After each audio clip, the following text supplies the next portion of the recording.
بسم اللہ الرحمن الرحیم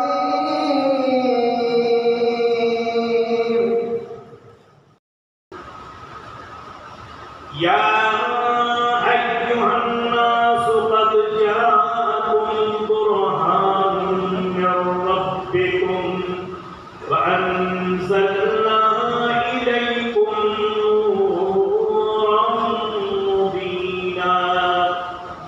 اعوذ باللہ صدق اللہ مولانا العظیم وصدق رسولہ النبی الامی الامین الکریم ونحن علی ذلک لمن الشاہدین والشاکرین والحمد للہ رب العالمین۔ آج کے اس عظیم الشان جلسے میں نے قرآن پاک کی آیت مبارکہ تلاوت کرنے کا شرف حاصل کیا ہے جو میں نے پرسوں پڑھا تھا۔ یا ایھا الناس قد جاءکم برہان من ربکم وانزلنا الیکم نورا مبینا۔ اے لوگوں، تحقیق کے تمہارے پاس تمہارے رب کی جانب سے ایک برہان یعنی دلیل آئی، وانزلنا الیکم نورا مبینا، اور ہم نے تمہاری طرف نازل فرمایا ایک کھلا ہوا نور یعنی کتاب مبین قرآن مقدس۔ یا برہان سے مراد آقا کریم علیہ السلام کے مقدس ذات۔ پرسوں کی تقریر آپ حضرات نے سماعت فرمایا، میں نے عرض کیا تھا کہ اس آیت مبارکہ کے تحت اللہ تبارک و تعالیٰ نے یہ گویا فرما دیا اپنے بندوں سے، اے لوگوں، اور جو نبی آئے تو 1 2 3 4 اپنے نبوت اور رسالت کا ثبوت یعنی معجزہ لے کر آئے، لیکن میرا محبوب ایسا نبی ہے جو سراپا معجزہ بن کر تمہارے پاس آیا۔ قد جاءکم برہان من ربکم، تحقیق کے آئی دلیل برہان تمہارے رب کی جانب سے تمہارے پاس۔ اللہ کے محترم، میں نے سرکار کے لعاب دہن پاک کے متعلق بیان کیا تھا۔ آج میں حضور اکرم صلی اللہ علیہ وسلم کا ایک معجزہ طاقت مصطفیٰ کے متعلق بیان کروں گا۔ سرکار کی طاقت کیسے؟ طاقت کی 2 قسم، ایک روحانی طاقت، ایک جسمانی طاقت۔ روحانی طاقت کے بارے میں پہلے بیان کروں کہ آقا علیہ السلام کی روحانی طاقت کیسی ہے؟ کی نہیں ہے، کیونکہ ہمارے آقا زندہ ہیں۔ اللہ کے حبیب خود ارشاد فرماتے ہیں کہ نبی زندہ ہیں، اور اللہ نے مٹی کو، نبیوں کے جسم کو کھانا حرام قرار دیا ہے۔ مٹی کھا ہی نہیں سکتی نبیوں کے جسم۔ ارے یہ تو نبیوں کے سردار کی بات ہے کہ آپ زندہ ہیں، آپ کے صدقے میں، میرے آقا کے صدقے میں، آپ کے غلاموں کے غلام، غلاموں کے غلام اور یہ اکرام بھی قبر میں زندہ ہیں۔ اور یہی نہیں بلکہ ایک مسلمان بھی، ایک ایمان والا بھی، ایک عاشق رسول بھی جب قبر میں رکھا جاتا ہے تو وہ زندہ رہتا ہے، اس کے درجات بلند کر دیے جاتے ہیں، اگرچہ اس کا جسم مٹی میں مل کر خاک ہو جاتا ہے، لیکن حقیقت میں وہ زندہ ہوتا ہے۔ محقق الاطلاق شاہ عبدالحق محدث ذہبی بیان فرماتے ہیں کہ مومن کی روح آزاد ہوتی ہے، جہاں چاہے جس وقت چاہے جائے۔ اور قبر میں جانے کے لیے، قبر میں جانے کے بعد تو پھر مومن کے درجات بڑھا دیے جاتے ہیں۔ عالم یہ ہوتا ہے کہ قبر میں منو مٹی کے نیچے ان کو مردے کو رکھ دیا گیا، لیکن اس کے بعد بھی کتنی گہری قبر ہوتی ہے ہمیں معلوم ہے، ہم لوگ دیکھتے رہتے ہیں کتنی گہری ہوتی ہے، لیکن آقا علیہ السلام فرماتے ہیں کہ جب قبر میں رکھ دیا جاتا ہے اور لوگ دفن کر کے جاتے ہیں تو مردہ ان کے جوتوں کی آواز کو سنتا ہے۔ جب کوئی قبر میں آتا ہے تو اس کو نہیں سکتے، اس لیے کہ اللہ کا حکم ہے۔ یہ ایک عام مسلمان کے لیے کہ وہ اپنے آنے والوں کو دیکھتا ہے، پہچانتا ہے، ان کے جوتے کی آواز کو سنتا ہے۔ ایسے ہمیں جوتے کی آواز نہیں سنائی دیتی، لیکن مردے کو ہمارے جوتے کی آواز بھی سنائی دیتی، تو اتنی قوت سماعت بڑھ جاتی ہے مردے کی، اور دیکھنے کی طاقت بھی اتنی بڑھ جاتی ہے کہ قبر گہری قبر میں رکھنے کے بعد اس پر اینٹ جمع کی جاتی ہے، تختہ جمع کیا جاتا ہے، یا فرشی رکھ دی جاتی ہے، پھر اس کے بعد مٹی ڈالی جاتی ہے، لیکن وہ آنے والے کو دیکھتا ہے تو پہچانتا ہے۔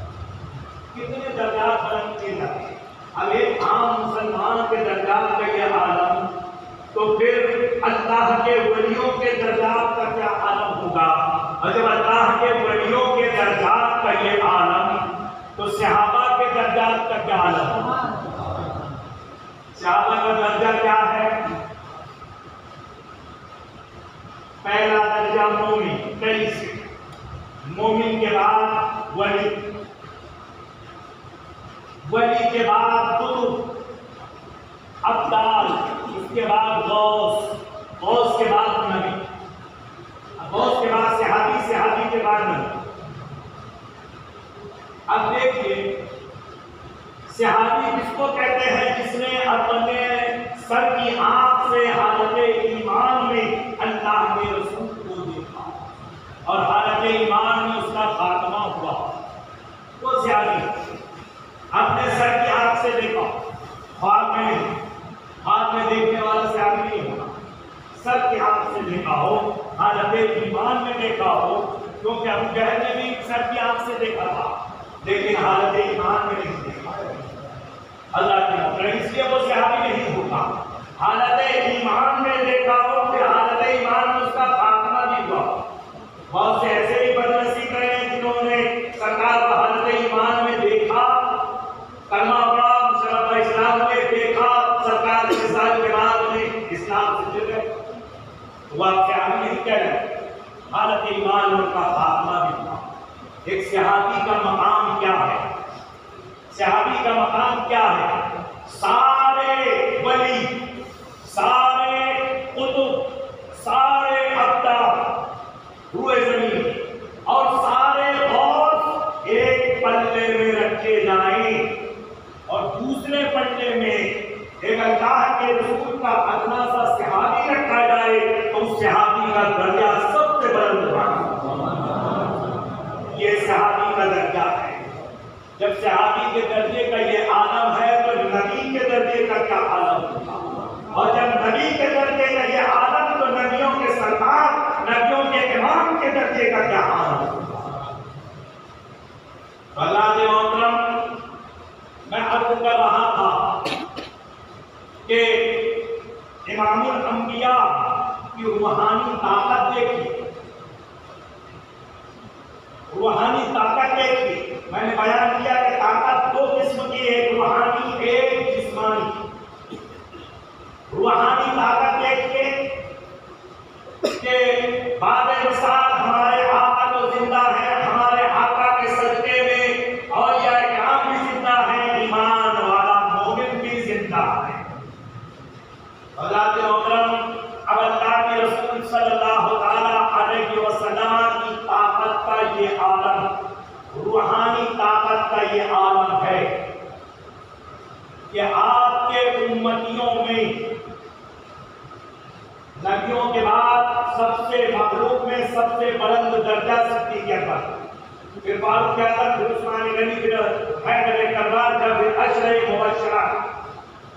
اللہ کے محترم، صحابہ اکرام میں نبیوں کے بعد صحابہ اکرام میں سب سے بلند درجہ حضرت ابو بکر صدیق رضی اللہ تعالیٰ عنہ کا، سیدنا صدیق اکبر اور دیگر صحابہ اکرام کا مقام آپ نے ملاحظہ فرمایا۔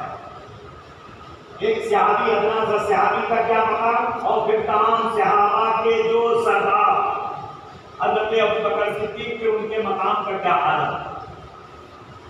حضور اکرم صلی اللہ علیہ وسلم بھی زندہ ہے، صحابہ بھی زندہ ہے، قبر میں غوث بھی زندہ زندہ، قطب بھی زندہ، عطار بھی زندہ، ولی بھی زندہ، ایک مومن بھی زندہ۔ اب جب زندہ ہے تو ظاہری سی بات ہے کہ حیات ظاہری میں اللہ کے رسول کو جیسا تصرف و اختیار حاصل تھا بعد وصال کے حاصل، یہی کہیں نہیں آپ کے صدقے میں اولیاء کرام کو بھی، قطب کو بھی، عطار کو بھی، غوث کو بھی یہی مقام حاصل، حیات ظاہری میں جو مقام حاصل تھا اس سے زیادہ بلند والا مقام وصال باکمال ہوتا۔ تو سرکار کی قوت روحانی دیکھی، پہلے تو سرسری طور سے میں بیان کر کے آگے بڑھ رہا ہوں۔ سرکار کی روحانی قوت کا یہ عالم ہے کہ اگر چاند کو اشارہ کر دے تو چاند دو ٹکڑے ہو جائے، اشارہ فرما دے تو چاند دونوں ٹکڑے آپس میں مل کر صحیح چاند بن جائے۔ یہ انگلی مبارک کی طاقت دیکھی، صرف انگلی کا اشارہ۔ ایسے ہی چاند کے دو ٹکڑے کیے، ڈوبا ہوا سورج واپس فرمایا۔ یہ چاند تو بہت قریب ہے، ہماری دنیا سے بہت قریب ہے، جہاں انسان پہنچ بھی چکا ہے، اور نہ جانے وہاں پر پہنچنے کے بعد کیا کیا پلان بنا رہے ہیں، کھیتی کرنے کا، اور نہ جانے کیا کیا پلان ہوٹل ڈالنے کا، سب چاند پر، یہ بہت قریب ہے۔ میرے آقا نے چاند کے دو ٹکڑے فرما دیے، لیکن سورج جو ہے تو یہ تقریباً تیسرے یا چوتھے آسمان۔ آقا اسلام جب معراج میں تشریف لے گئے تو آپ نے سورج کو بھی دیکھا۔ سیدنا ابو ہریرہ رضی اللہ تعالیٰ عنہ بیان فرماتے ہیں، آقا کریم علیہ السلام تقریر میں کیا فرمایا کہ جب میں نے سورج کو دیکھا تو سورج کی لمبائی چوڑائی 80,000 برس کے راستے کے برابر، سورج کی لمبائی بھی 80,000 برس، چوڑائی بھی 80,000، اور 3,60,000 فرشتے اس کو کھینچ کر مشرق سے مغرب کی طرف لے کر جاتے ہیں۔ اب طاقت مصطفیٰ دیکھیے کہ مقام صحرا میں جب حضرت علی کی عصر کی نماز ادا ہو گئی، وہی آقا کریم علیہ السلام نے انگلی کا اشارہ فرمایا تو سورج ڈوب چکا تھا۔ میرے آقا نے جب اشارہ فرمایا تو ڈوبا ہوا سورج اس مقام پر واپس آ گیا جہاں پر اس کے وقت کہا تھا۔ حضرت علی نے جب نماز پڑھی، آپ نے انگلی کا اشارہ فرمایا پھر سورج ڈوب گیا۔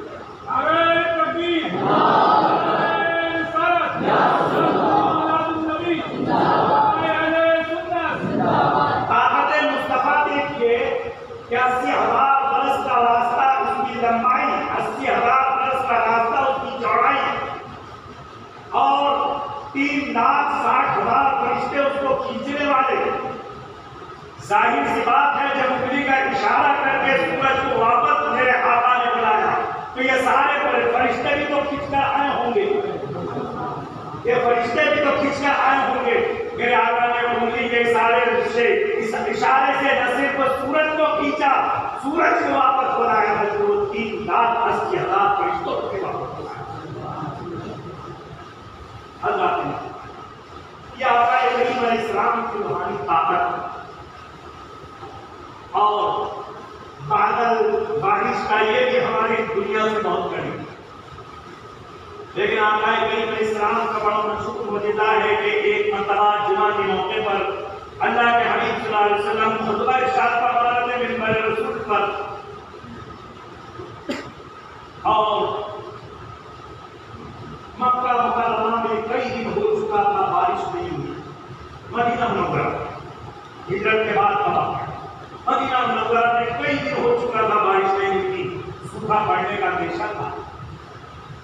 ایک صحابی کھڑے ہوئے، عرض کیا یا رسول اللہ صلی اللہ علیہ وسلم، ہلاک المال، مال بھی ہلاک ہو گیا، لوگ بھی مرنے لگے، سرکار دعا فرما دیں کہ بارش ہو جائے۔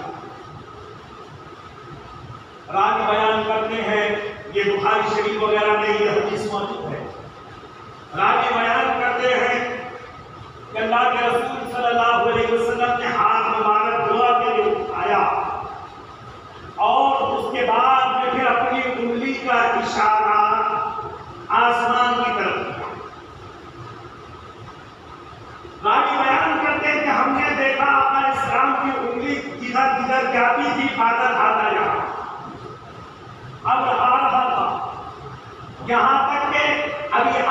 دعا ختم بھی نہیں ہوئی تھی کہ گھٹاٹوپ اندھیرا چھا گیا اور اتنی بارش ہوئی کہ دن بھر بارش ہوتی رہی. سنیچر کا دن آ گیا، بارش جاری تھی. رات ہوئی، اتوار آ گیا، بارش جاری تھی. پیر کے دن بارش جاری، رات کو دن بارش. یہاں تک کہ منگل، بدھ، جمعرات اور دوسرا جمعہ. اب کیا حالت ہوگی؟ اس وقت تو کچے مکان تھے. کوئی 2.5 لاکھ کی اسکیم تو تھی نہیں کہ کچے مکان والے بھی مت بنا دیتے. کچے مکان تھے. آج ہمارے یہاں پر ہماری آنکھوں سے ہم دیکھ سکتے ہیں، دیکھتے ہیں کہ اگر مسلسل دنوں رات 2 یا 3 دن بارش ہو جائے تو دیواریں گرنے لگتی ہے. جو کچی دیوار ہوتی ہے دیواریں گرنے لگتی ہے، مکانات گرنے لگتے ہیں. تو اندازہ لگائیے رات اور دن 8 دن تک بارش ہوئی. دوسرا جمعہ آ گیا تو کتنی تباہی ہوئی ہوگی. اب اللہ کے رسول جمعہ میں تشریف فرما ہوئے، پھر منبر پر وہی صحابی کھڑے ہوئے. اب کیا یا رسول اللہ، اب تو بارش بند ہونے کی دعا فرما دیں، اس لیے کہ مکان گر رہے ہیں، مکان گر رہے ہیں، لوگ پریشان ہو چکے ہیں. راوی کا بیان ہے، میرے آقا نے جب یہ سنا تو انگلی مبارک کا اشارہ کیا. جیسے جیسے انگلی آپ آسمان کی طرف فرما رہے تھے، بادل چھٹتا جا رہا تھا، بادل چھٹتا جا رہا تھا، یہاں تک کہ بارش کی وقت بند ہو گئی. اللہ کے محترم، یہ انگلی کا اشارہ آپ نے کیا. بادل آپ کے انگلی کے اشارے پر چلا. سرکار فرماتے ہیں کہ جب میں معراج میں پہنچا تو میں نے بادلوں کے فرشتے کو دیکھا جو بادلوں پر مقرر ہے. اس فرشتے کو میں نے اس سے ملاقات کی. میں نے دیکھا کہ یہ فرشتہ جس کی لمبائی تقریباً 70,000 برس کے راستے کے برابر اور اس کی چوڑائی تقریباً 40,000 برس کے راستے کے برابر. یہ اللہ کے حکم کا صرف انتظار کرتا ہے. آقا فرماتے ہیں اللہ کے حکم کا انتظار فرماتا ہے. جب اللہ کا حکم ہوتا ہے کہ یہاں پر پانی برسا دو، برس جاؤ، تو یہ بادلوں کو ہانپتا ہوا، بادلوں کو چلاتا ہوا لے کر جاتا ہے. اس کے چلنے سے جو آواز پیدا ہوتی ہے اس کو رعد یعنی گرجنا کہا ہے. بادل جب گرجتا ہے، بادل گرجتا ہے تو یہی بادل کو لے کر وہ فرشتہ چلتا ہے اور تیزی کے ساتھ جب لے کر بھاگتا ہے تو اس وقت بادل میں گرج پیدا ہوتی ہے. جا کر اسلام کا فرمان میرا آپ کی رات میں جو آپ نے اس فرشتے سے ملاقات. حضرات کے محترم، اتنے بڑے فرشتے کو انگلی کے اشارے پر میرے آقا چلا، انگلی کے اشارے پر چلا رہے ہیں جیسا آپ حکم دے رہے ہیں. فرشتہ جب کہ اللہ آقا فرماتے ہیں وہ فرشتہ اللہ کے حکم کا منتظر رہا کرتا ہے، لیکن آقا علیہ السلام ادھر حکم دے رہے ہیں. اس لیے کہ آقا علیہ السلام پر تسلیم کا حکم اللہ تبارک و تعالیٰ کو، آقا کا بولنا اللہ تبارک و تعالیٰ کا بولنا ہے. حضرات محترم، تو حضرت آقا کریم علیہ السلام و تسلیم کی روحانی طاقت دیکھی کہ انگلی کا اشارہ فرما رہے ہیں. اور یہ تو اعلان نبوت کی بات ہے، بلکہ ہجرت کے بعد کی بات ہے. یہ حدیث پاک ہجرت کے بعد کا واقعہ ہے. لیکن جب میرے آقا علیہ السلام کی عمر شریف 8 سال اپنے دادا حضرت عبد المطلب کے، اپنے چچا حضرت ابو طالب کے زیر سایہ آپ رہا کرتے ہیں. کیونکہ جب آپ کی عمر شریف 8 سال کی ہوئی تو آپ کے دادا حضرت عبد المطلب کا وصال ہوا. حضرت ابو طالب کو آپ کی کفالت میں دیا گیا، آپ کو کفالت میں دیا گیا. لہذا جب حضرت ابو طالب کے زیر کفالت آپ تھے تو اس وقت مکہ کے اندر زبردست قحط پڑ گیا. لہذا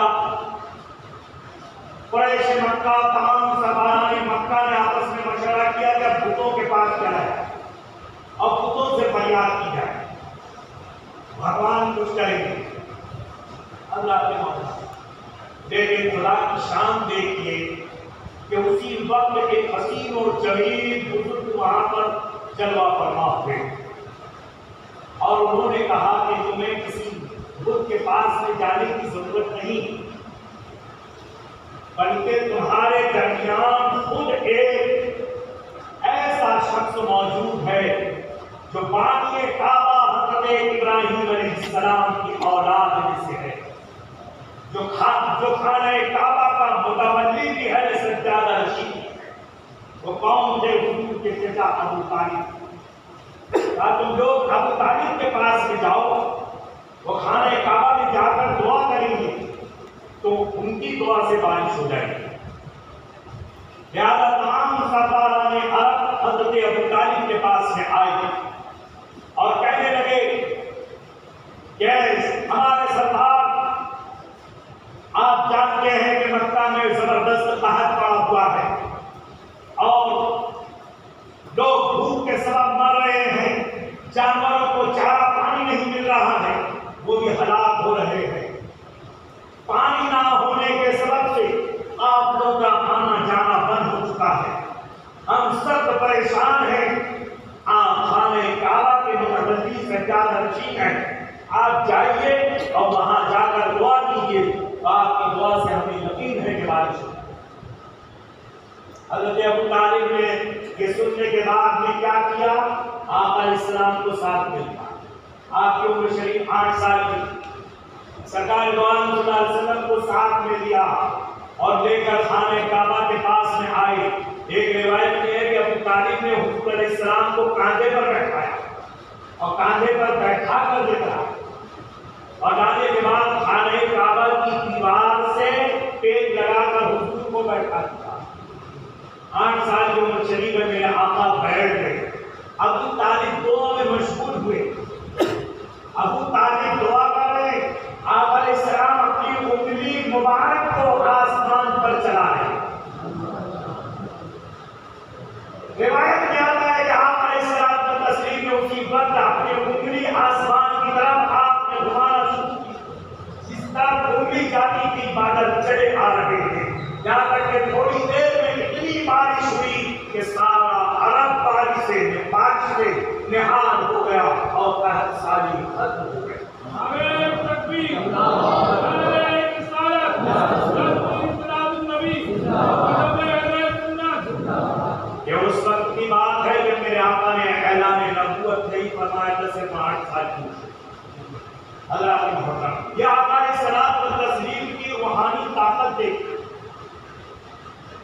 ایسا نہیں کہ اعلان نبوت کے بعد ہی یہ روحانی طاقت کا ظہور ہوا، بلکہ بچپن میں بھی، یہاں تک کہ پالنے میں آپ جب سلایا جاتا تو چاند سے آپ کھیلا کرتے تھے، چاند آپ کا کھلونا تھا، اور جس طرح پالنے میں یعنی جھولے میں آپ بیٹھے رہتے تھے، انگلی کا اشارہ کرتے تھے، آپ کے انگلی کے اشارے سے چاند چلا کرتا تھا۔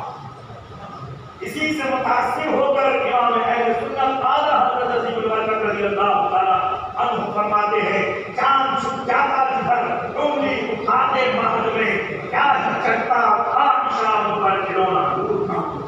درود پاک کا نام صلی اللہ علیہ وسلم آمین کی برکات علیہ وسلم، سلام و سلام علیک یا سیدی حبیبی یا رسول اللہ صلی اللہ علیہ وسلم۔ سرکار کی روحانی طاقت دیکھ، اب یہ سب واقعات کی روایتیں بعد میں بارہا سنی، میں نے ایمان کی تازگی کے لیے بیان کر دیا سرسری طور سے سرکار کی روحانی طاقت کے بارے میں۔ اب سرکار کی روحانی طاقت کا ملاحظہ فرمائیے، وہ روحانی طاقت ہے قرآن مجید۔ قرآن خود کہتا ہے لو انزلنا هذا القرآن على جبل لرأيته خاشعا متصدعا من خشية الله، اگر اس قرآن کو ہم کسی پہاڑ پر نازل کرتے تو اللہ کے خوف سے وہ پہاڑ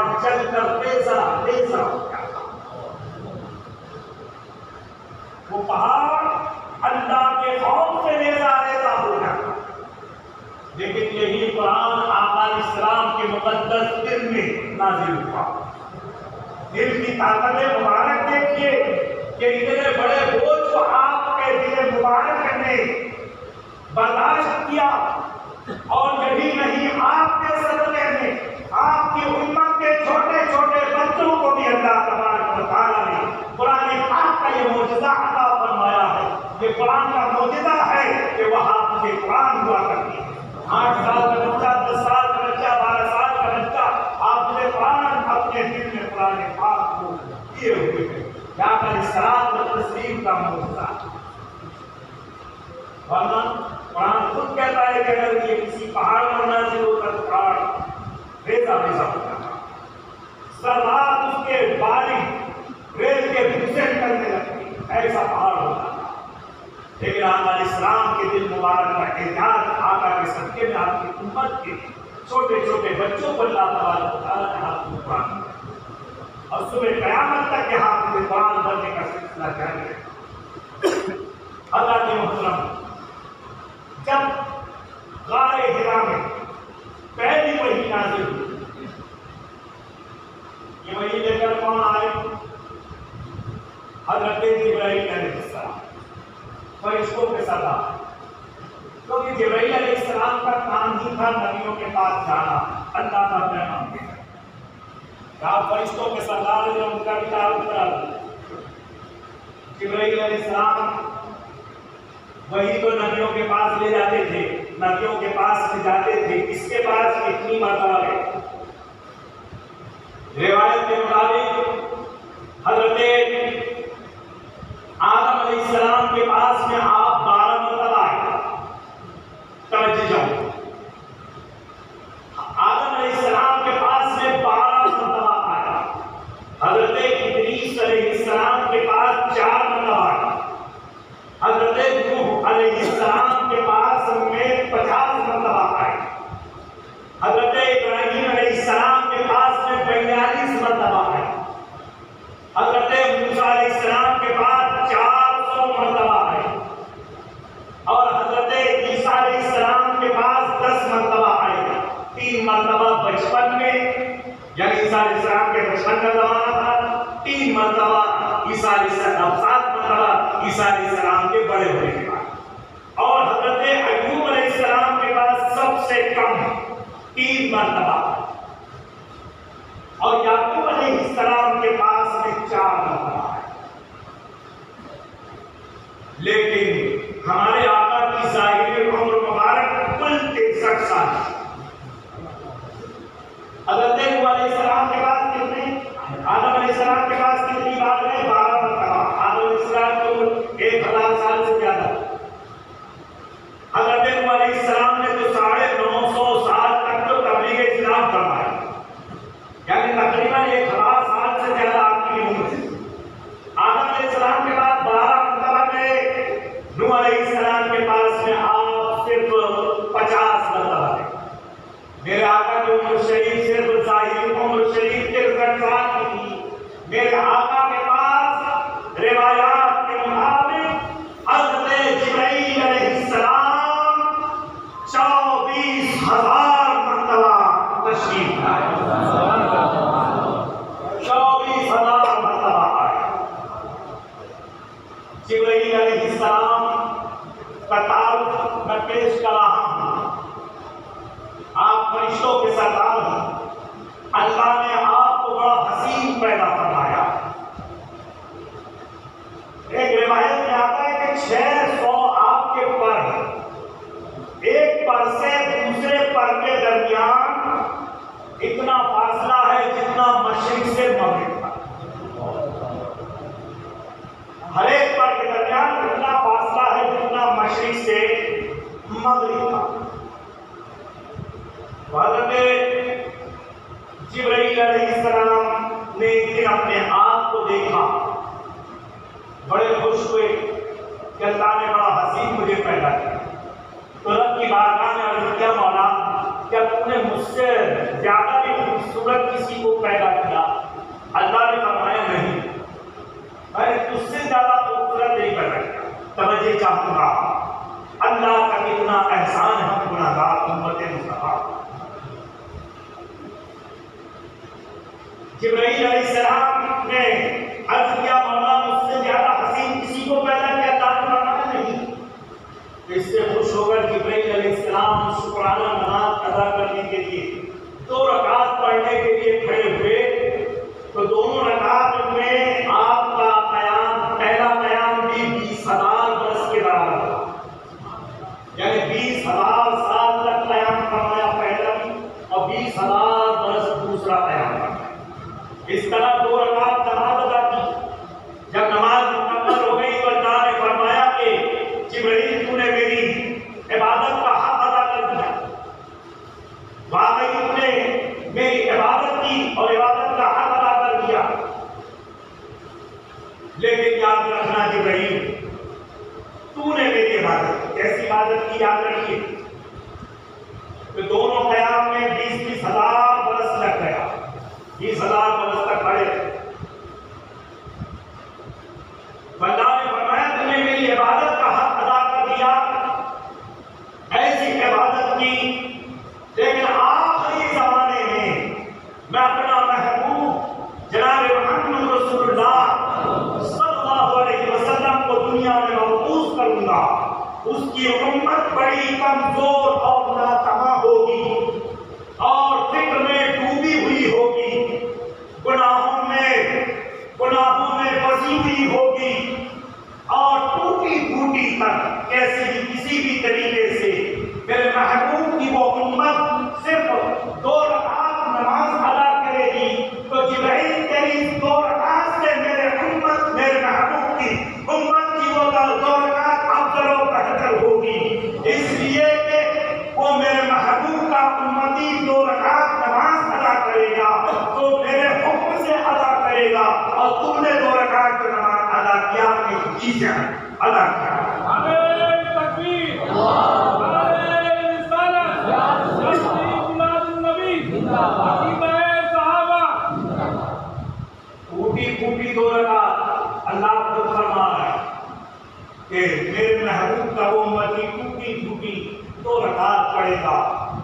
گناہوں میں ڈوبا ہوا ہوگا, سوچ میں ڈوبا ہوا ہوگا, بھول چوک کر کے کیسے بھی 2 رکعت پڑھے گا تو اس کی وہ 2 رکعت تیری 2 رکعت سے زیادہ ضرورت ہے. اس لیے کہ وہ میرے حکم سے ادا کرے گا اور اپنی خوشی سے ادا کرے گا. روایت میں آتا ہے حضرت جبرائیل علیہ السلام ہر دن آب کوثر میں گوتا لگاتے ہیں اور جب آب کوثر سے گوتا لگا کر باہر نکلتے ہیں تو اپنے پروں کو چھاڑتے ہیں. پروں سے جتنے قطرات پانی سے ٹپکتے ہیں ہر قطرے کے بدلے میں اللہ تبارک و تعالیٰ ایک فرشتے کو پیدا کرتا ہے. حضرات محترم, اور جبرائیل علیہ السلام کی قرآن اور رفتار کا کیا حال ہے. جبرائیل علیہ السلام کی قرآن کا یہ عالم ہے کہ جب آپ قرآن بھرتے ہیں, پرواز کرتے ہیں ہوا میں, تو آپ کے پر کو کھولنے اور پروں کو سکڑنے میں اتنی دیر میں 3,000 برس کا راستہ طے ہو جاتا ہے. صرف پروں کو کھولنے اور سکڑنے 3,000 برس کا راستہ طے ہو جاتا ہے. یہی وجہ ہے کہ ایک دن میرے آقا علیہ السلام نے پوچھا کہ جبرائیل کیا کبھی کوئی ایسا موقع آیا ہے کہ تمہیں بہت تیزی سے عرش اعظم سے تمہارا مقام جو سدرۃ المنتہا ہے وہاں سے تمہیں فوراً زمین پر آنا پڑا. عرض کیا ہاں یا رسول اللہ 4 مرتبہ ایسا ہوا کہ بہت اسپیڈ میں رسوا بہت زیادہ تیزی سے. کیسی تیزی سے؟ آپ کا مقام جو ہے وہ سدرۃ المنتہا, 7 آسمانوں کے بعد مقام سدرہ, یہ مقام جبرائیل. عرض کیا آپ 4 مرتبہ بڑی تیزی سے میں آیا.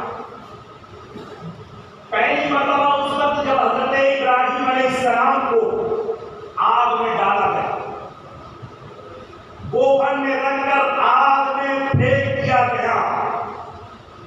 پھینکنے کے بعد آپ آگ میں پہنچنے والے تھے.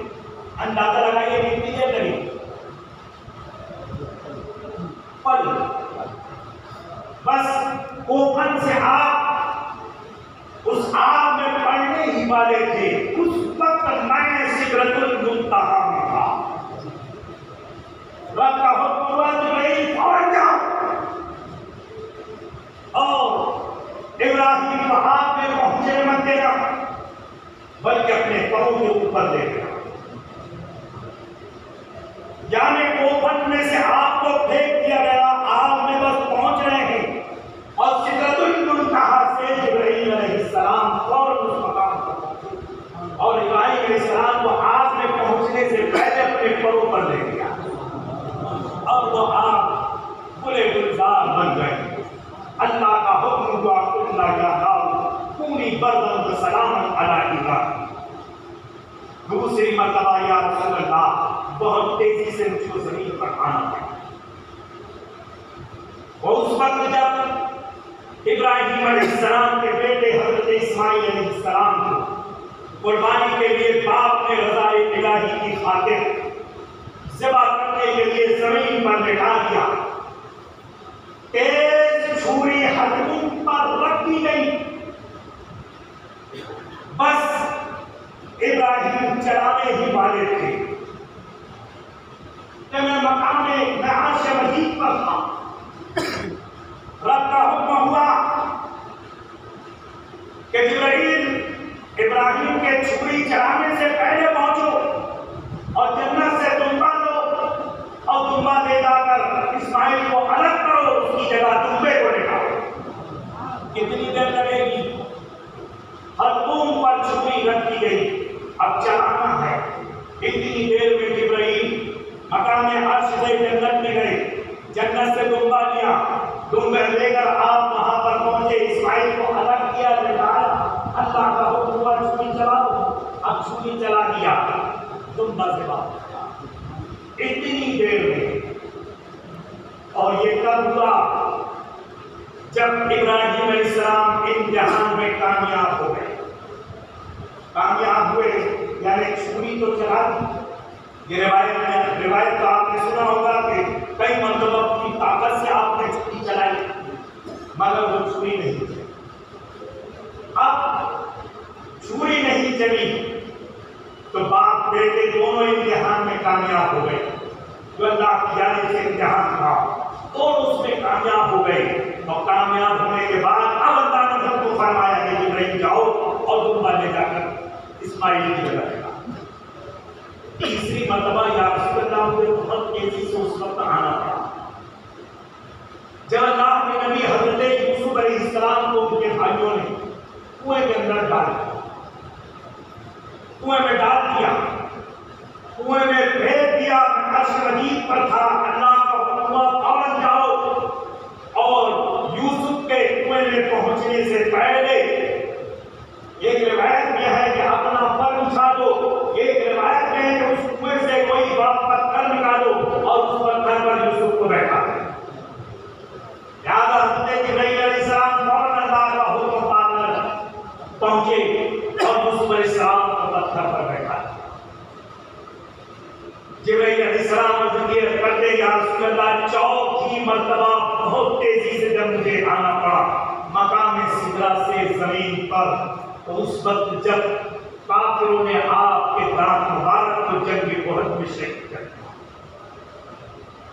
جنگ احد میں شہید کر دیا آپ کے دانت مبارک کو، آپ کے دانت مبارک سے خون نکلا۔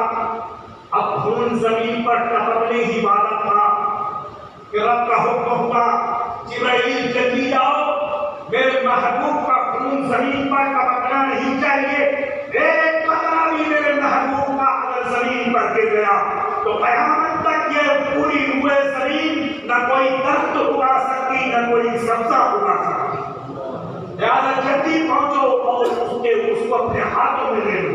لہٰذا یا رسول اللہ یہ حکم پاتے ہی عرش اعظم سے میں فوراً زمین پر آیا، اور آنے کے بعد آپ کا قطرہ زمین پر گرنے ہی والا تھا، میں نے اپنے ہاتھوں میں اسے دیکھا۔ یہ جبرائیل کی رفتار کا عالم دیکھ۔ اب جبرائیل علیہ السلام کی طاقت، یہ تو رفتار آپ نے دیکھا، قرآن دیکھا، طاقت کا عالم کیا تھا۔ پہلے وہ روایت سن لیجیے جس میں طاقت مصطفیٰ پائی جا رہی ہے۔ غار حرا میں پہلی آیت مبارکہ قرآن کی نازل ہوئی، کون سی؟ اقرا۔ آقا علیہ السلام فرماتے ہیں فرشتہ آیا غار حرا میں اور اس نے مجھ سے کہا اقرا، پڑھ۔ میں نے کہا ما انا بقاری، میں پڑھنے والا نہیں، میں قاری نہیں ہوں۔ ما انا بقاری، میں قاری نہیں ہوں، پڑھنے والا نہیں۔ اس کا ترجمہ امام اہل سنت نے فرمایا، اور جو خوش عقیدہ مفسرین کرام تھے سب نے یہی ترجمہ کیا، ما انا بقاری، میں پڑھنے والا نہیں۔ اور قاری لفظ اس کو فائل ہے، حالانکہ اس کے اندر اردو میں زیادہ کیا جائے، میں پڑھنے والا نہیں، لیکن دیوبندیوں نے اس کا ترجمہ کیا میں پڑھا ہوا نہیں، اس کو مقبول والا ترجمہ کیا میں پڑھا ہوا نہیں۔ تو آقا کریم علیہ السلام فرماتے ہیں کہ جب میں نے یہ کہا ما انا بقاری، میں پڑھنے والا نہیں، تو فرشتے نے پوری طاقت سے مجھے دبایا۔ روایت میں آتا ہے کہ معاہدہ کیا، یعنی سینے سے دبا کر پوری طاقت سے دبایا۔ آقا علیہ السلام فرماتے ہیں پھر چھوڑنے کے بعد کہا اقرا، پڑھی۔ میں نے کہا ما انا بقاری، پھر اس کے بعد میں اس نے دبایا پوری طاقت سے، یہاں تک کہ حدیث پاک کے الفاظ ہیں، آقا علیہ السلام فرماتے ہیں کہ وہ فرشتہ تھک گیا۔ جب تیسری مرتبہ مجھے دبایا اور دبانے کے بعد کہا کہ اقرا باسم ربک الذی خلق، خلق الانسان من علق، اقرا وربک الاکرم الذی علم بالقلم، علم الانسان ما لم یعلم۔ پڑھیے، جب تک فرشتے نے کہا پڑھیے تو آپ نے فرمایا میں پڑھنے والا ہوں، اور جب فرشتے نے کہا اقرا باسم ربک الذی خلق، پڑھیے اس رب کے نام سے جس نے پیدا فرمایا، تو آپ نے اس کے بعد پڑھا اقرا باسم ربک الذی خلق، خلق الانسان من علق۔ یہ تفصیل ابھی بتانے کا وقت نہیں ہے، میں صرف یہ بتانا چاہتا ہوں کہ اس حدیث میں اللہ کے نبی نے فرمایا کہ 3 مرتبہ جب اس فرشتے نے یعنی جبرائیل علیہ السلام نے دبایا تو وہ فرشتہ تھک گیا، لیکن میں نہیں تھکا۔ کہ جبرائیل علیہ السلام تھک گئے، اتنی طاقت سے دبایا سرکار، اور سرکار دبے بھی نہیں، اور فرماتے ہیں کہ میں تھکا بھی نہیں، وہ تھک گیا دبا، لیکن میں نہیں تھکا۔ دیکھیے جبرائیل کی طاقت کا کیا عالم ہے۔ ابھی تو آپ نے رفتار اور قرآن کو سنا ہے، لیکن طاقت کا عالم کیا ہے کہ اللہ تبارک و تعالیٰ نے قوم لوط پر جب عذاب دیکھا، قوم لوط کون تھی؟ ایسی قوم تھی جو مرد آپس میں اپنی خواہش کو پورا کیا کرتے تھے۔ یہ ایک بدفعلی میں مبتلا قوم تھی، اور حضرت لوط علیہ السلام ابراہیم علیہ السلام کے بھتیجے تھے، اور یہ ان کا اصلی وطن بابل تھا، بابل سے حضرت ابراہیم علیہ السلام فلسطین میں آ گئے، اور حضرت لوط علیہ السلام جارڈن میں، اردن جس کا بھی نیا نام جارڈن ہے، یہاں پر آ کر رہے۔ ملک شام کے ضلع، ملک شام کے صوبہ حمص میں ایک مقام ہے، ایک شہر ہے جس کا نام شہر صدوق ہے۔ یہاں کے نبی مقرر ہو کر حضرت لوط علیہ السلام تشریف لائے مقام صدوق، شہر صدوق کے آپ نبی۔ یہیں کے لوگوں کی یہ غلط بدفعلی کی عادت تھی، برے کام کی عادت، لہذا یہ قوم برے کام کیا کرتی تھی، جو بھی حسین و جمیل لڑکوں کو دیکھتے تھے اس کے ساتھ یہ بدفعلی کیا کرتے تھے۔ لوط علیہ السلام نے بہت سمجھانے کی کوشش کی، لیکن اس قوم نے نہیں مانا۔ جب قوم نے نہیں مانا تو اللہ تبارک و تعالیٰ نے عذاب بھیجنے کا ارادہ. تو حضرت جبرائیل علیہ السلام چند فرشتوں کو حسین و جمیل شکل میں، فرشتوں کی شکل و صورت تو حسین و جمیل ہے، اور میں نے بیان کیا حضرت جبرائیل علیہ السلام تو بہت حسین تھے، لہٰذا یہ حسین و جمیل لڑکوں کی شکل میں آئے اور لوط علیہ السلام کے مہمان بن کر آئے. اور چونکہ اس قوم کا یہ قانون تھا، دستور تھا، ان کی بری عادت تھی کہ جب کسی کے مہمان آتے تھے تو یہ فوراً وہاں پہنچ جاتے تھے اور دیکھتے کہ ان کی خواہش پوری کرنے کے لیے کون سا یہاں پر شخص موجود ہے، اس کے ساتھ میں بدفعلی کیا کرتی. جب مہمانوں کا سنا تو لوط علیہ السلام کے مکان کو گھیر دیا. لوط علیہ السلام بڑے گھبرائے کہ میرے یہاں پر مہمان آئے ہوئے، یہ لوگ ان کے ساتھ برا سلوک کریں گے. بہت اپنی قوم کو سمجھایا لیکن وہ لوگ نہیں مانے. لوط علیہ السلام مہمانوں سے معافی مانگے. کس سے؟ حضرت جبرائیل علیہ السلام اور فرشتوں سے. تو جبرائیل علیہ السلام نے سمجھایا کہ آپ فکر مند نہ ہو، ہم لوگ اللہ کے بھیجے ہوئے فرشتے ہیں، اب اس قوم پر عذاب آنے والا ہے. یاد ایسا کیجیے کل صبح ہونے سے پہلے آپ اپنے گھر والوں کو اور جتنے لوگ آپ پر کلمہ پڑھ کر مسلمان ہو چکے ہیں ان تمام مومنین کو ساتھ میں لیں اور شہر سے بہت دور چلے جائیں. یاد رکھیے جب یہاں سے نکلے اس شہر سے تو پیچھے پلٹ کر نہ دیکھنا. اگر جو پیچھے پلٹ کر دیکھے گا اس پر بھی اللہ کا عذاب ہے. لہٰذا صبح ہونے سے پہلے لوط علیہ السلام نے سارے مومنین کو، گھر والوں کو ساتھ میں لیا اور شہر سے دور سے بہت دور چلے. بہت دور جانا تھا کہ ان کی روایت میں آتا ہے 5 شہر تھے، 5 بستیاں تھیں اور بڑے بڑے شہر تھے. اب حضرت جبرائیل کی طاقت دیکھی کہ آپ نے، ایک روایت میں آتا ہے کہ پروں کے اوپر یہ 5 شہروں کو رکھ دیا. پر کے اوپر اب ان 5 شہروں کو رکھ دیا اور 5 پر شہروں کو پر کے اوپر رکھنے کے بعد میں ایک روایت میں ہے کہ آپ نے انگوٹھے میں، اپنے انگوٹھے میں پوری بستی کو اٹھایا.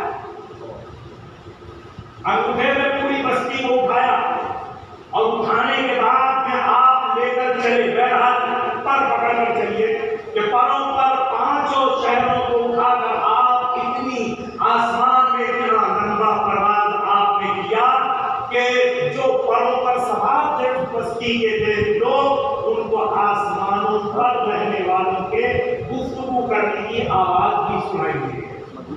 اتنی اونچائی پر جبرائیل ان 5 شہر والوں کو لے کر گئے اور جانے کے بعد جب اتنی بلندی پر پہنچے تو آپ نے پر کو الٹ، وہیں سے پر کو الٹ دیا. اب یہ 5 شہر کے لوگ زمین کے اندر گر پڑے، زمین پر گر پڑے اور زمین میں پھنس گئے، چورا چورا ہو گئے. اور یہیں پر اللہ کا عذاب ختم نہیں ہوا، یہیں پر ختم نہیں ہوا، بلکہ جب اس قوم کے 5 شہروں کے لوگوں کو زمین پر جبرائیل نے دیکھا تو دیکھنے کے بعد پھر ان پر پتھروں کی بارش ہوئی، پتھروں کی بارش ہوئی اور پتھروں کی بارش ایسی ہوئی کہ ان کے ذرات بھی کسی ڈھونڈنے والے کو نہیں مل سکتے. اللہ کے محترم، میں یہاں پر جبرائیل کی طاقت بتا رہا ہوں کہ اپنے انگوٹھے پر، انگوٹھا نہیں تو پر کے آپ نے 5 شہروں کو لیا، اتنی بلندی پر پرواز کیا اور لے جا کر زمین پر الٹ دیا. یہ جبرائیل علیہ السلام کے پر کی طاقت دیکھیے. 5 شہر والوں کو اٹھایا، 5 شہر کے لوگوں کو اٹھا لیا. یہ جبرائیل علیہ السلام کی طاقت. لیکن آقا علیہ السلام کی طاقت کا کیا کہنا؟ جب یہی جبرائیل نے آقا علیہ السلام کو دبایا تو آقا فرماتے ہیں وہ تھک گیا، میں نہیں تھکا، وہ تھک گیا، میں نہیں تھکا.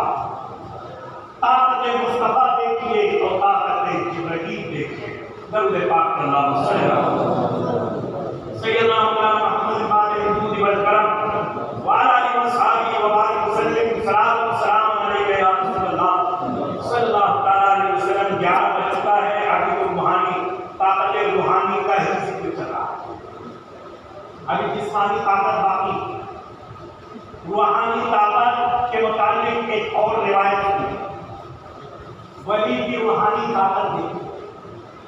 حدیث قدسی ہے، حدیث قدسی اس کو کہا جاتا ہے جس میں کلام اللہ کا ہو۔ ولی اللہ اللہ کے ولیوں کا ذکر ہو رہا ہے اور ولی اللہ اوپر جا رہا ہے۔ اللہ والوں کی طاقت دیکھیے، حدیث قدسی ہے جس میں کلام اللہ تبارک و تعالیٰ کا ہو اور راوی اللہ کے حبیب علیہ السلام، اس کو حدیث قدسی کہا جاتا ہے۔ آقا فرماتے ہیں اللہ تبارک و تعالیٰ فرماتا ہے کہ بندہ عبادت کے ذریعے جب میرے قریب ہو جاتا ہے تو پھر میں اس کی آنکھ ہو جاتا ہوں، وہ مجھ سے دیکھتا ہے، میں اس کا کان ہو جاتا ہوں، مجھ سے سنتا ہے، میں اس کا ہاتھ ہو جاتا ہوں، وہ مجھ سے پکڑتا ہے، میں اس کا پاؤں ہو جاتا ہوں، وہ مجھ سے چلتا ہے۔ اب اللہ تبارک و تعالیٰ ہاتھ، پاؤں اور آنکھ، کان سے بتا ہے تو اس حدیث کا مطلب محدثین کرام بیان کرتے ہیں کہ اس اللہ والے کے آنکھ میں، کان میں، ہاتھ پاؤں میں اللہ تبارک و تعالیٰ کے طاقت و قدرت کی ایسی جلوہ گیری ہوتی ہے کہ اس اللہ کے ولی سے ایسے کام ہونے لگتے ہیں جس کو دیکھ کر اللہ کی قدرت و طاقت کیا ہے۔ یہ اللہ والوں کی طاقت، اس لیے اللہ کے ولی کی زبان سے جو کچھ نکلتا ہے، ولی اللہ کی زبان سے جو کچھ نکلا وہ پورا ہوتا ہے۔ تو بولنا ولی اللہ کا، زبان اللہ کے ولی کی، لیکن اصل میں اللہ تبارک و تعالیٰ کو بلا اللہ کے محترم، کام اللہ کے ولی کا، لیکن سننا اللہ تبارک و تعالیٰ کا کہتا ہے۔ اللہ کے محترم، یہ ولی کی شان ابھی میں نے مرتبہ بتایا کہ ولی کے بعد میں پھر قطب، ابدال، غوث کے بعد صحابی، اب صحابی کے بعد میں پھر نبی۔ تو ایک اللہ کے ولی کی یہ طاقت ہے کہ جو کچھ بولتا ہے زبان سے تو اس کا بولنا زبان اس کی ہوتی ہے، بولنا اللہ تبارک و تعالیٰ کا ہوتا ہے، کام اس کا ہوتا ہے، سننا اللہ تبارک و تعالیٰ کا ہوتا ہے۔ تو اللہ کے محترم، اللہ والوں کے کان کی، آنکھ کا، ہاتھ کے ہاتھ کی کرامتوں کا کیا کہنا؟ یہ آپ نے بات سنا ہے اللہ کے ولیوں کی کرامتیں کہ دور و نزدیک کی آواز کو بھی اللہ والے سن لیا کرتے ہیں برابر، اور دیکھ بھی لیتے ہیں لاکھوں میل کے دوری پر ہونے والے واقعہ۔ ہاتھ کا بھی ایسی ہے، جہاں بیٹھے وہیں سے ہاتھ بڑھا دیا سینکڑوں میل کی دوری پر۔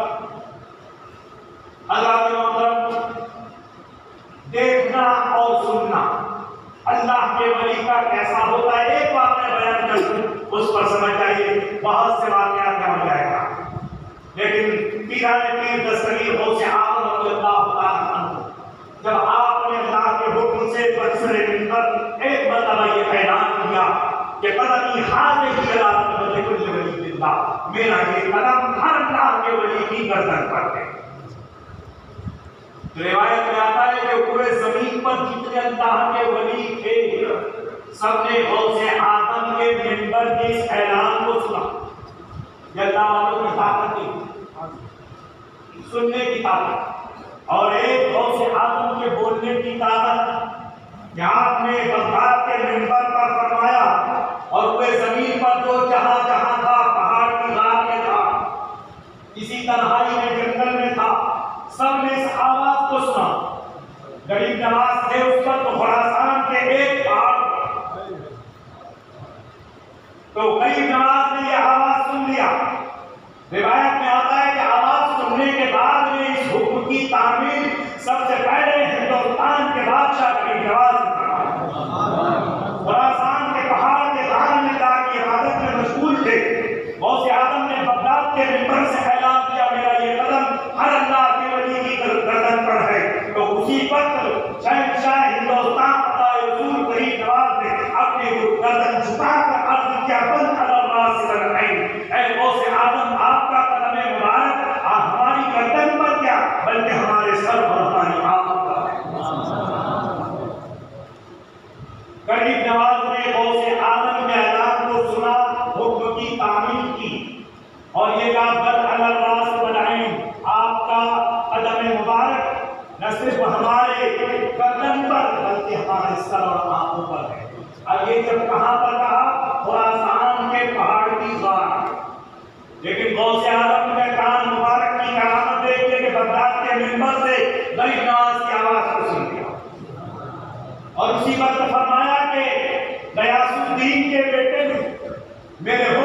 تعمیر میں سب سے پہلے پہل کی ہے، اس کے بدلے میں ہم اسے ہندوستان کی بادشاہی عطا کریں۔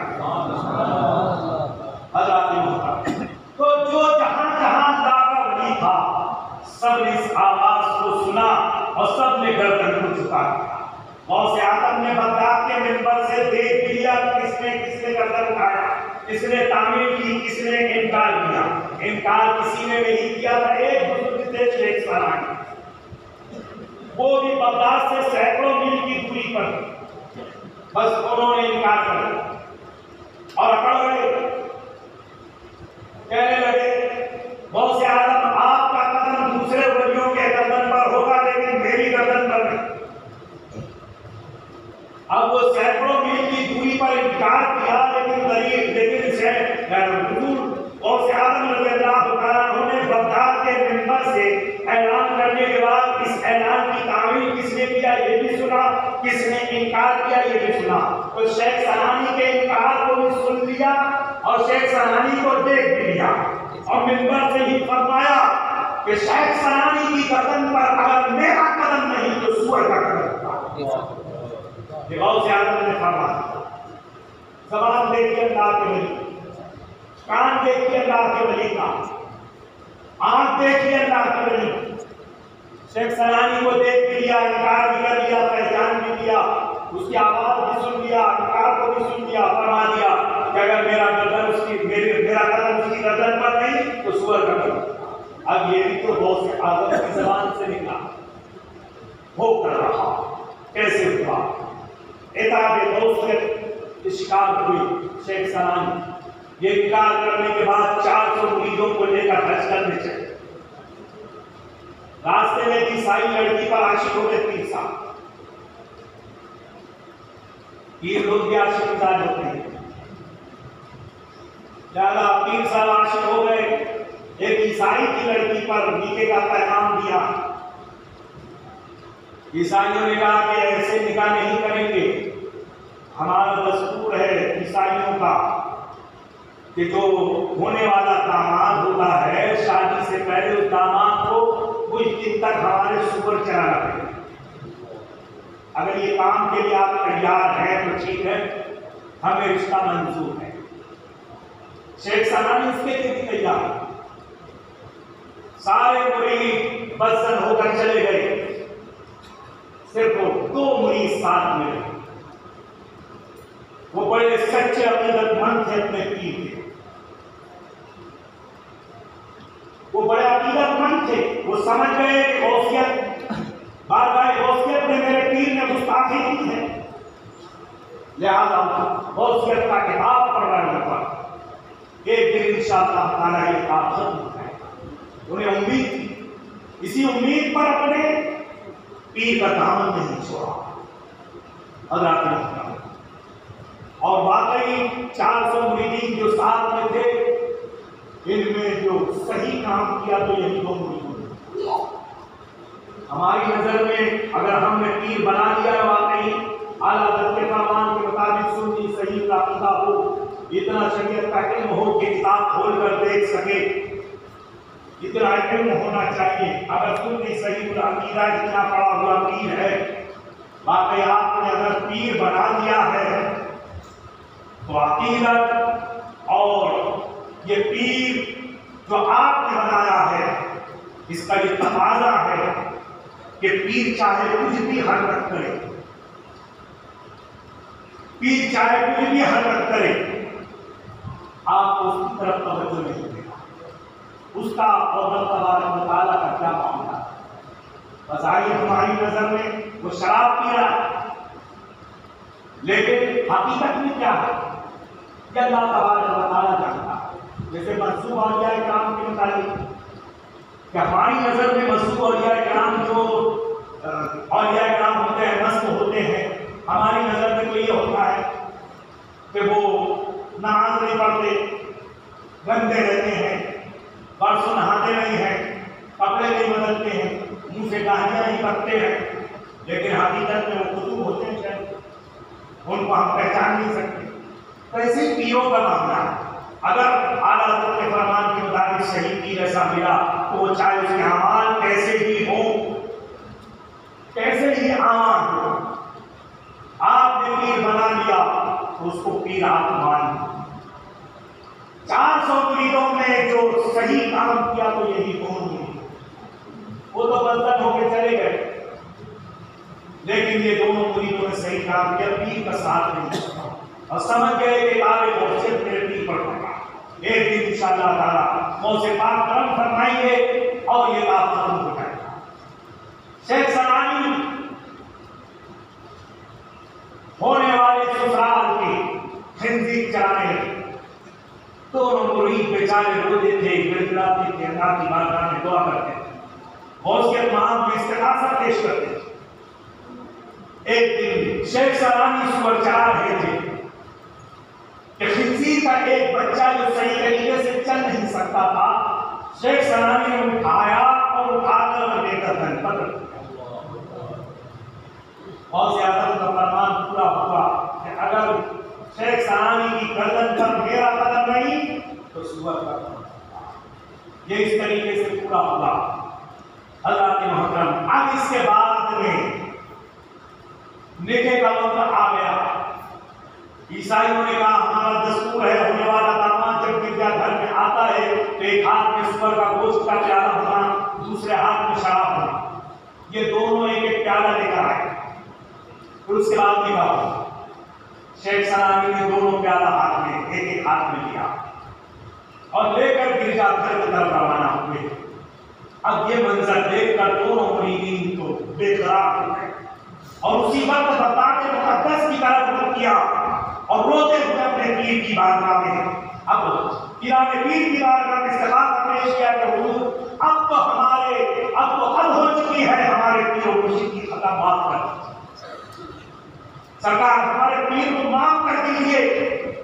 اللہ کے محترم، اس وقت غوث اعظم بغداد مقدس میں نماز کے لیے وضو فرما رہے تھے، چلو میں پانی تھا کلی کرنے کے لیے، اور ادھر مریدوں نے سینکڑوں میل کی دوری پر شیخ سنانی کے مریدوں نے فریاد کی کہ حضور آپ معاف کر دیجیے ہمارے پیر و مرشد کو۔ غوث اعظم نے اس فریاد کو سن لیا اور اسی وقت چلو میں پانی تھا، پھینک کر آپ نے تو آپ نے شیخ سنانی کو مارا سینکڑوں میل کی دوری پر، وہ پانی پھینک کر مارا تو ابھی تک گویا شیخ سنانی بے ہوش تھے، اور بے ہوش کو ہوش میں لایا جاتا ہے تو پانی کا جھپکا مارا جاتا ہے۔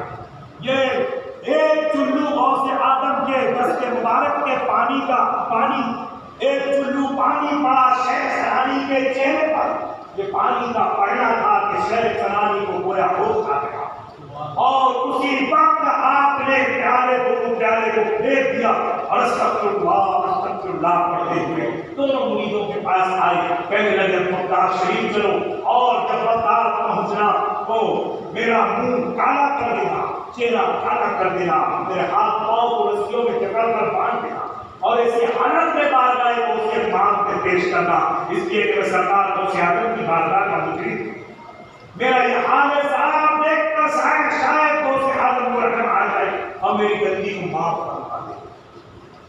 شیخ سنانی کے دونوں مرید ساتھ میں ہوئے، شیخ سنانی بغداد کی طرف روانہ ہوئے۔ جیسے ہی بغداد مقدس خانقاہ غوثیہ میں پہنچے، سرکار غوث اعظم رضی اللہ تعالیٰ عنہ کھڑے ہو گئے۔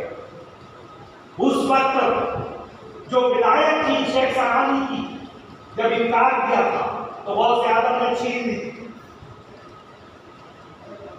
ذرا وجہ احتیاط دیکھیے، بغداد مقدس کے منبر سے کھڑے ہو کر سینکڑوں میل کی دوری پر ولایت کی چھین لیا۔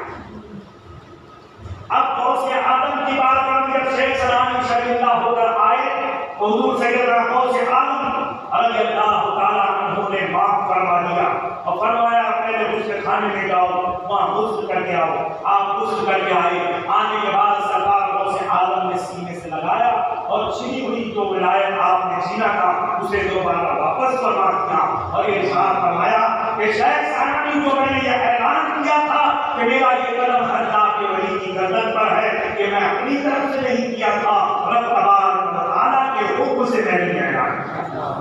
نعرہ تکبیر، نعرہ رسالت، تسلیم بلاد النبی،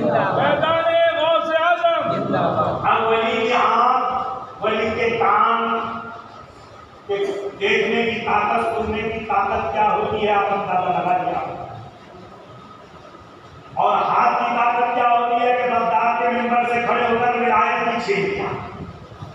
ظاہری طور سے اللہ والوں کی ایک کرامت ہمارے ابن برہان کی تھی، بڑی مشہور ہے۔ سرکار شاہ نعمان اسیر میں ہیں، حضرت شاہ بگاری اللہ نور بنڈی میں ہے، آج کے نظام الدین نگر یہاں پر ہے۔ دونوں کے حیات ظاہری کا واقعہ ہے کہ اس طرح دونوں میں محبت تھی کہ جب سرکار کو سیدنا شاہ نعمان کو کچھ دینا ہوتا حضرت شاہ بگاری کی بارگاہ میں تو افطار کے وقت ایک خوان سجایا جاتا تھا اور وہیں سے ہاتھ بڑھا کر حضرت شاہ بگاری کو دے دیا تھا، اور حضرت شاہ بگاری اپنی خانقاہ سے ہاتھ بڑھا کر دے دیا کرتے تھے، مریدین کو دیتے تھے کہ خواجہ محمود چشتی کے گھرانے کا توجہ کے بعد، اور جب حضرت شاہ بگاری کو کچھ دینا ہوتا تھا تو خوان سجا کر وہیں سے ہاتھ بڑھا کر شاہ نعمان کو دے دیا کرتے تھے، اور حضرت شاہ نعمان کو وہیں سے ہاتھ بڑھا کر دے دیا کرتے تھے خوان کو، اور مریدین سے فرماتے تھے باب فرید بن شکر کی بارگاہ کا توجہ کے بعد یہ ولی کا ہاتھ دے۔ حضرت محترم اس طریقے سے اگر تفصیل بیان کی جائے تو یہ رات کافی ہے، ایسی کئی رات گزر جائے گی۔ بہرحال جب اللہ کے ولیوں کی یہ شان ہے تو اللہ کے نبی اور نبیوں کے سردار کی شان کا کیا ہے؟ نبیوں کے سردار کی کیا شان ہوگی؟ اس کے دیکھنے کی طاقت کا کیا عالم ہوگا؟ ارے اس سے بڑھ کر کیا ہو سکتا ہے کہ میرے آقا علیہ السلام کی آنکھ مبارک کا یہ اعجاز ہے کہ آپ نے اپنے سر کی آنکھوں سے رب کا مطالعہ کرنا، رب کا دیدار کیا، اور کوئی غیر کیا تم سے نہا ہو کرنا، خدا ہی چھپا تم پر کرو۔ اللہ کے محترم اللہ والوں کی یہ شان ہے۔ اب دیکھیں سرکار عالم صلی اللہ علیہ وسلم کی طاقت، جب ولیوں کی طاقت کا یہ عالم ہے تو نبی اور نبیوں کے سردار کی طاقت کا یہ عالم ہوگا۔ آپ علیہ السلام و تسلیم کی آنکھ مبارک کی یہ طاقت کہ آپ نے اللہ تبارک و تعالیٰ کو دیکھ لیا، اللہ کے محترم، اور آپ کے ہاتھ مبارک کی طاقت کا یہ عالم، کیا انگلی کی طاقت آپ نے ملائکہ فرمایا چاند کے دو ٹکڑے کر دیے، بارش بلا دی، بارش کو بند کرا دیا، سورج کو آپ نے واپس بلایا، سورج کو بلایا اور پھر واپس لوٹا دیا، یا کے ہاتھ مبارک کا اعجاز ہے۔ حضرت محترم تو سید عالم صلی اللہ علیہ وسلم کی طاقت و قوت کا کیا کہنا؟ آقا کریم علیہ الصلوۃ والتسلیم کی جسمانی طاقت توجہ چاہوں گا۔ روایت میں آتا ہے کہ 40 جنتی جوانوں کی طاقت کے برابر ایک نبی کی طاقت ہوتی ہے، اور ایک جنتی جوان کی طاقت دنیا کے 40 پہلوان کے برابر ہوتی ہے۔ ایک نبی کی طاقت کتنی؟ 40 جنتی مردوں کے برابر، اور ایک جنتی مرد کی طاقت دنیا کے 40 پہلوانوں کے برابر۔ اور روایت میں آتا ہے آقا علیہ السلام جو نبیوں کے سردار ہیں، آپ کی طاقت 40 نبیوں کی طاقت کے برابر، سرکار کی طاقت 40 نبیوں کی طاقت کے برابر۔ اب اندازہ لگائیے کہ آقا علیہ السلام کی طاقت کا کیا حال ہے، یہ روحانی طاقت نہیں بلکہ جسمانی طاقت کا پڑاؤ۔ یہ جسمانی طاقت دیکھیے کہ جسمانی طاقت آقا علیہ السلام کی کتنی؟ 40 نبیوں کی طاقت کے برابر۔ ایک نبی کی طاقت کا یہ عالم حضرت موسیٰ علیہ السلام کہ جب ملک الموت علیہ السلام کو قبض کرنے کے لیے پہنچے تو ایسا تھپڑ مارا موسیٰ علیہ السلام نے، ملک الموت کو ان کے آنکھ مارا، ایسی آنکھ لگائی ہو، یہ کوئی سنی سنائی بات نہیں۔ ابا جان، ابا جان اور مامو جان سے میں نے نہیں سنا ہے۔ الحمدللہ جامعہ اشرفیہ میں میں نے اساتذہ کرام کی 9 سال تک دھکیاں سیدھی کرنے کا شرف حاصل۔ اللہ کے محترم یہ روایت ہے اللہ کے حبیب علیہ السلام کو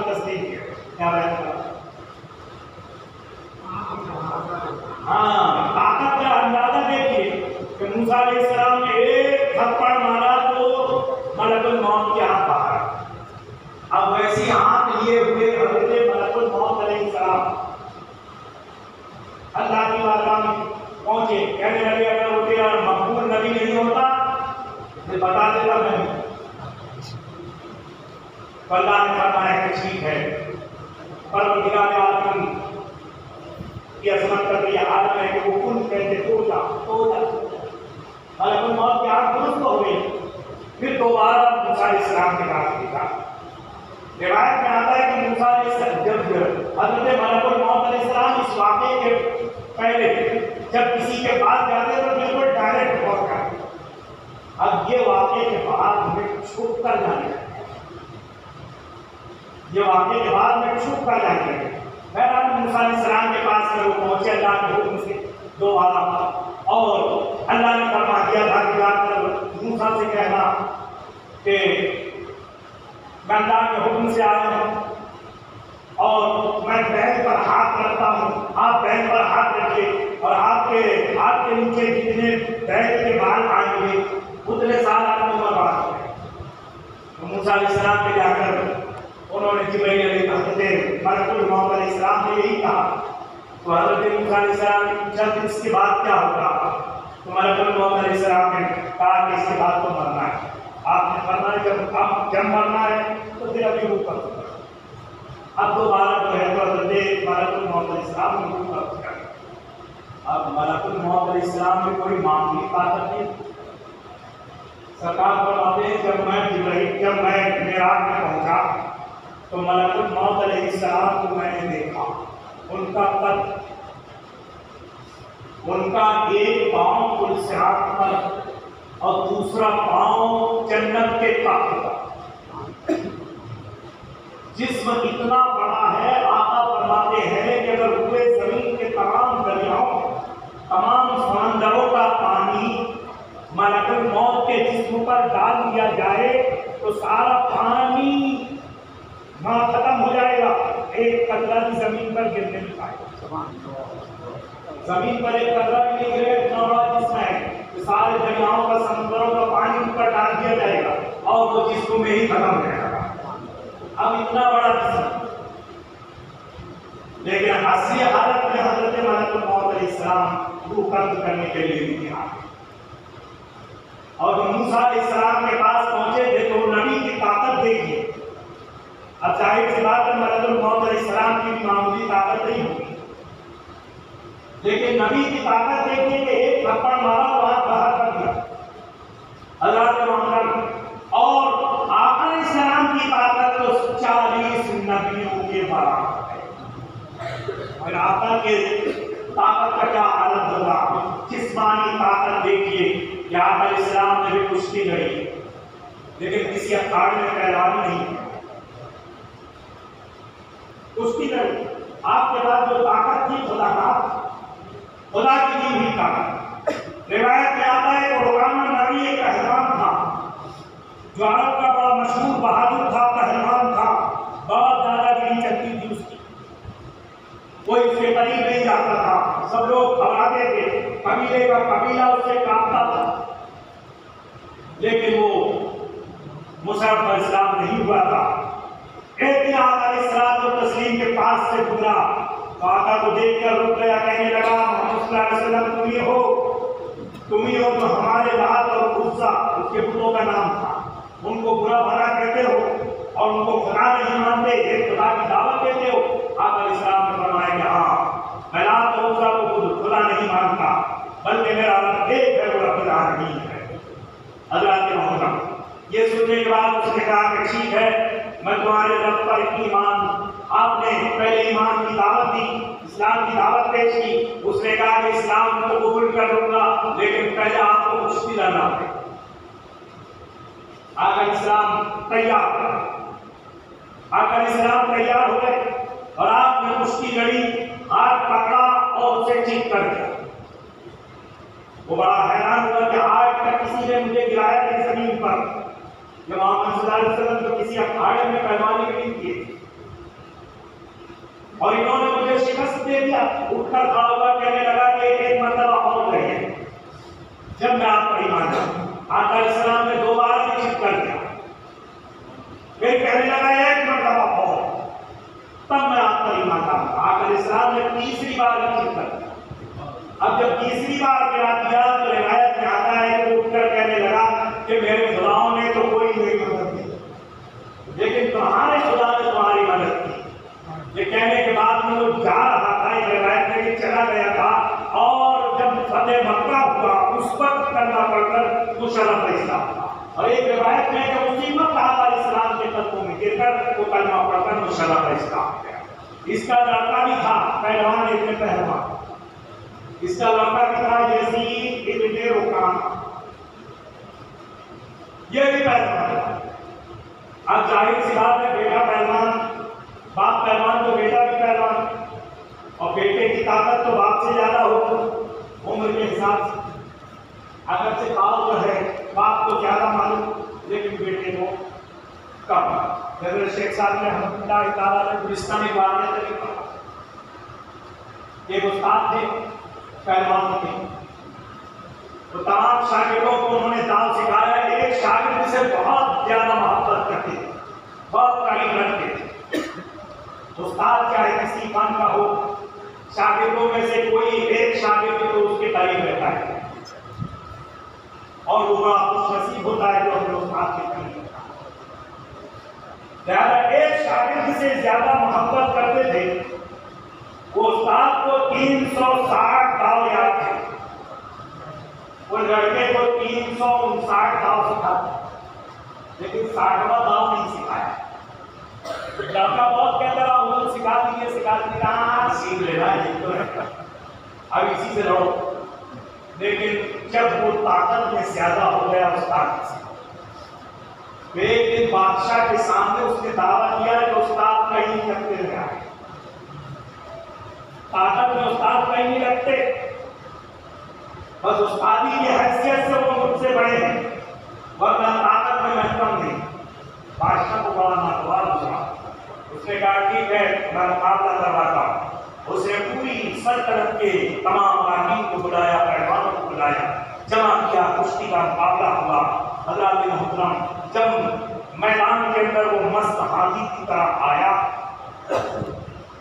تو استاد بھی دیکھ کر گھبرا گئے، استاد بھی دیکھ کر گھبرا گئے۔ یہ چھوکرا ہے بڑا بھاری، کہیں کام بھی لگا دے گا، لیکن کیونکہ ایک داؤ جو چھپا کر رکھا تھا، استاد کو اس پر یقین تھا کہ آج میں وہ ایک داؤ چھپا کر رکھا ہوں، میں آج اس کا استعمال کروں گا۔ حضرات محترم، لہٰذا جب مقابلہ ہوا تو استاد نے وہی ایک داؤ جو چھپا کر رکھا تھا اسی کا استعمال کیا اور لڑکے کو چپ کر دیا۔ شور اٹھا، لوگوں نے استاد کو گود میں اٹھا لیا، کاندھے پر بیٹھا لیا۔ بادشاہ نے خوب انعام دیا اور اس لڑکے کو برا بھلا کہا کہ تو اپنے استاد سے مقابلہ کرنے کی بات کرتا ہے۔ یاد رکھنا، استاد استاد ہوتا ہے، شاگرد شاگرد ہوتا ہے۔ تو عمر کے حساب سے اگرچہ شاگرد کی طاقت استاد سے زیادہ، لیکن ہنر اور استادی کا جو مقام مرتبہ وہ استاد کا اپنی جگہ، شاگرد کا اپنی جگہ۔ بہرحال رکانہ کا لڑکا تھا یزید ابن رکانہ، یہ 300 بکریاں لے کر، جو بکریاں چلاتا تھا اس کے بکریاں تھی، 300 بکریاں لے کر ایک دن بعد رسالت میں پہنچا اور کہنے لگا کہ محمد صلی اللہ علیہ وسلم کیا آپ مجھ سے مقابلہ کریں گے؟ آپ نے فرمایا کہ مقابلہ کروں، جیت جاؤں گا، کیا دے گا؟ تو اس نے کہا 100 بکریاں۔ آپ نے اس سے لڑائی مقابلہ کیا، کشتی لڑی اور اسے زمین پر گیا۔ اب اٹھنے کے بعد وہ کہنے لگا کہ ایک بار اور کی، آپ نے فرمایا کیا دے گا؟ کہا 100 بکریاں اور۔ پھر آپ نے اسے چیت کر دیا، تیسری بار بھی چیت کر دیا تو 300 بکریاں مل گئی۔ اب اس کے بعد وہ کہنے لگا بڑے حضرتوں کے احترام سے ہاتھ باندھ کر کہ آج تک عرب میں کسی نے مجھے آسمان نہیں دکھایا، میری پیٹھ کو زمین سے نہیں لگایا، یعنی کسی نے مجھے شکست نہیں دی۔ میں نے آج یقین کر لیا کہ آپ کے پاس جو طاقت ہے وہ اللہ تبارک و تعالیٰ کی دی ہوئی طاقت ہے، اور آپ اللہ کے سچے نبی ہیں، اس لیے میں کلمہ پڑھ کر مشرف اسلام ہوتا ہوں، کلمہ پڑھ کر مشرف اسلام ہو گیا۔ آقا اسلام اتنا خوش ہوئے کہ اس کی 300 بکریاں اس کو آپ کے نعرہ تکبیر، نعرہ رسالت، فیضان نبی اعظم۔ آپ کے زمانے میں ایک اور پہلوان تھا، ابو الاسود حجمی، ابو الاسود حجمی تھا۔ یہ ایسا طاقتور پہلوان تھا کہ جانور کے گیلے چمڑے پر بیٹھ جاتا تھا اور اس زمانے کے 10 پہلوانوں کو کہتا تھا کھینچو، وہ چمڑا ٹکڑا ٹکڑا ہو جاتا تھا، گیلا چمڑا تازہ ٹکڑے ٹکڑے ہو جاتا تھا، مگر اس کے وہاں سے کھسکتا نہیں تھا، وہ ٹکڑے ہو جاتا تھا، اتنا طاقتور تھا۔ یہ بھی اللہ کے رسول صلی اللہ علیہ وسلم کی بارگاہ میں پہنچا، کشتی لڑا، آخر اسلام نے پہلی ہی مرتبہ میں اسے زمین پر جیت لگا دیا، اور وہ بھی کلمہ پڑھ کر اللہ کے دین کی بارگاہ میں کلمہ پڑھ کر مشرف اسلام۔ اللہ میرے آقا کی جسمانی طاقت کا کیا کہنا، جنگ خندق کے موقع پر جب صحابہ کرام چٹانیں کھود رہے تھے، ایک خندق کھود رہے تھے، تو ایک چٹان بہت بڑی سامنے آ گئی، جو صحابہ کرام سے ہل نہیں سکی، اللہ کے حبیب کی بارگاہ میں پہنچی، میرے آقا علیہ الصلوۃ والتسلیم نے پھوڑا دیا اور آپ نے ایک سر ماری تو چٹان ٹوٹ گئی، اس میں سے آگ نکلی، پھر دوسری مرتبہ پھوڑا مارا، پھر آگ نکلی اور چٹان ٹوٹ گئی، پھر تیسری مرتبہ جب آپ نے مارا تو آگ نکلی اور پوری طریقے سے وہ چٹان ریت کی طرح ڈوبی، ریت بن گئی۔ لیکن یہ 3 مرتبہ ضرورت جو پڑی، آقا کو ایک ہی مرتبہ میں وہ چٹان ٹوٹ گئی، 3 مرتبہ آپ نے اس پر پھوڑا مارا اور 3 مرتبہ آگ نکلی، تو اس کے اندر بھی کیا مسئلہ ہے؟ محدثین اکرام بیان فرماتے ہیں کہ جب پہلی مرتبہ پھوڑا مارا، آگ نکلی، تو اس آگ کی روشنی میں اللہ کے حبیب علیہ الصلوۃ والتسلیم نے یمن کو دیکھا، دوسری مرتبہ آگ نکلی، اس آگ کی روشنی میں آپ نے ایران کو دیکھا، تیسری مرتبہ جو آگ نکلی اس میں آپ نے اس روشنی میں قیصر کو دیکھ لیا۔ اللہ کے محترم، یہ 3 مرتبہ کے بعد آپ نے فرمایا مسلمانوں تمہیں بشارت ہو، تم ایک دن قیصر کو فتح کرو گے، ایک دن یمن کو فتح کرو گے، ایک دن تم لوگ ملک شام کو فتح کرو گے، اس ایران کو فتح کرو گے، ایک دن ایران کو فتح کرو گے، ایک دن روم کو فتح کرو گے، اور ایک دن تم لوگ یمن کو فتح کرو گے۔ میرے آقا نے فرما دیا، آگے چل کے وہی ہوا، مسلمانوں نے یہ 3 ممالک کو فتح کرا، ورنہ ایک سرد میں وہ چٹان ٹوٹ جاتی۔ اللہ کے محترم، تو آقا علیہ السلام کی روحانی جسمانی طاقت کا کیا کہنا، یقیناً اللہ نے آپ کو سراپا معجزہ بنا کر دیا۔ اسی لیے رب فرماتا ہے یا ایھا الناس قد جاءکم برہان من ربکم وانزلنا الیکم نورا مبینا۔ یہ کس طرح کی مبینہ کلام ہے جو کہ بیان خدا کا ذات تھا۔ آخر دعوانا الحمدللہ رب العالمین۔